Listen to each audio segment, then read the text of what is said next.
women, trying to discern among the smorgasbord of gods out there that we can access and decide whether they're real or not. There are a lot of different kinds. We know that. There's theistic, deistic, pantheistic.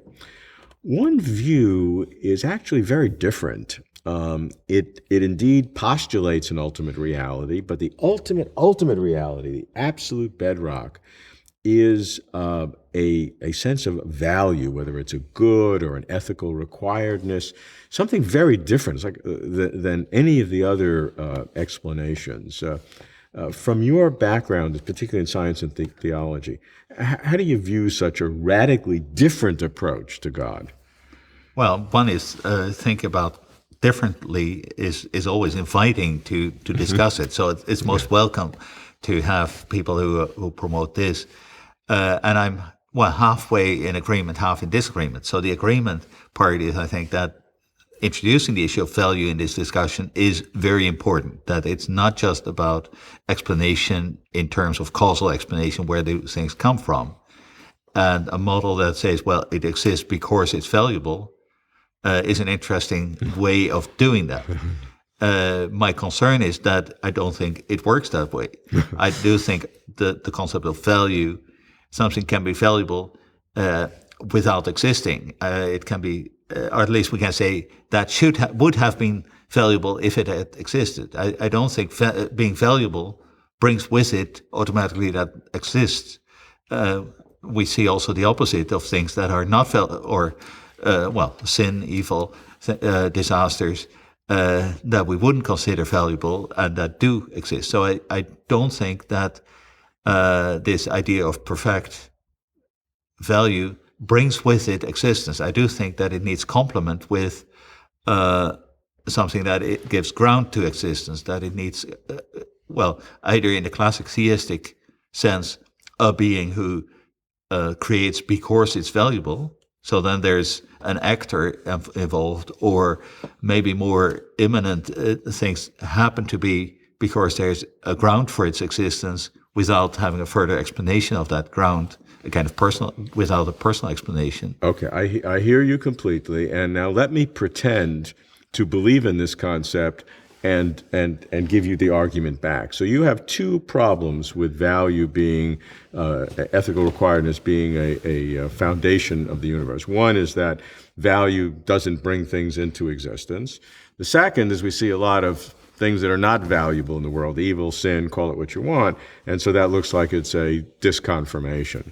Let's deal with the second one first. For the disconfirmation, the explanation is that to have ultimate value, you can't look at these little perturbations, but you have to look at the totality of the value in which free will or human decision-making and autonomy is part of this process and is the process of some vast scheme of creating human beings and up the scale of existence, and you need all of that to engender a true ultimate value. So these little things that we think are enormously sinful and horrible, and which they are just little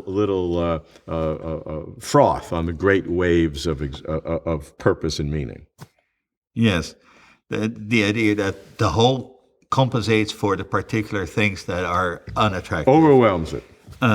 I'm fascinated by one of the novels of Dostoevsky, Ivan Karamazov. The Brothers Karamazov is the novel, and one of the figures, Ivan, tells the story about one child being tortured in a peasant Russian setting a century and a half ago, and then saying, well, would it be fair, he challenges his brother who's becoming a priest, would it be fair if God would need the suffering of this single child, and otherwise it's all perfect, but this is, and Ivan says, well, I cannot accept this. It wouldn't compensate all the goodness.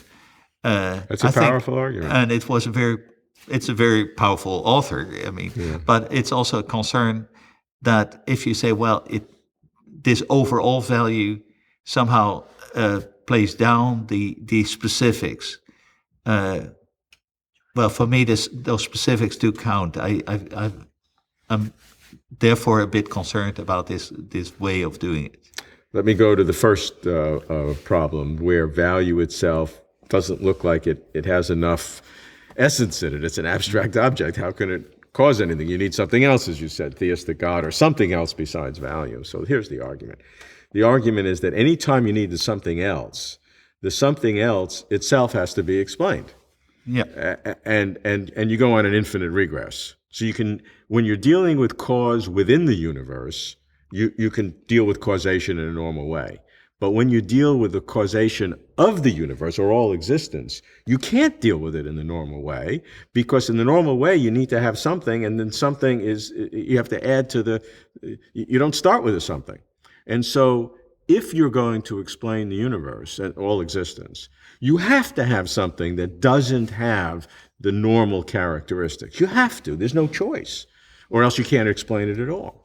So that gives value, this is the argument, which I don't necessarily believe, but I'm just giving you the argument, Yeah.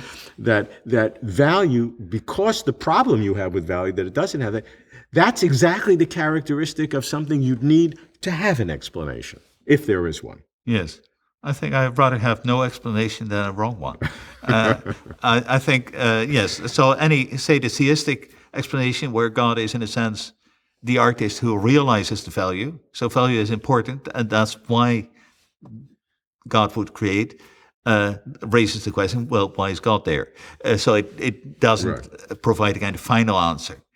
But the difference being God being a concrete object, concrete, Yeah. In a spiritual way or whatever, is of the same kind of thing that we're trying to get around. So God doesn't work as God is concrete, as the argument goes, whereas value or ethical requirements is a principle that is not concrete and therefore can be utilized in the creation of concrete objects. Yes, I see the reasoning, but if it's not concrete, I also see the gap that's there between value and the creation of concrete objects. I think I would rather prefer than to leave it with kind of ultimate mystery, or another language than value, that of a ground of existence.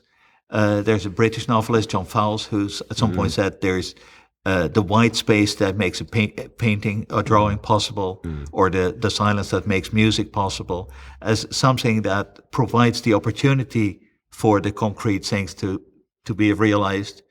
But that is more, it's also different from the concrete object, but it's more something that seems to fit with being real, whereas value is more about being possible and being desirable, but not about being real. So there seems to be a gap between, because it's desirable, it must be realized, that I don't see sufficiently connected.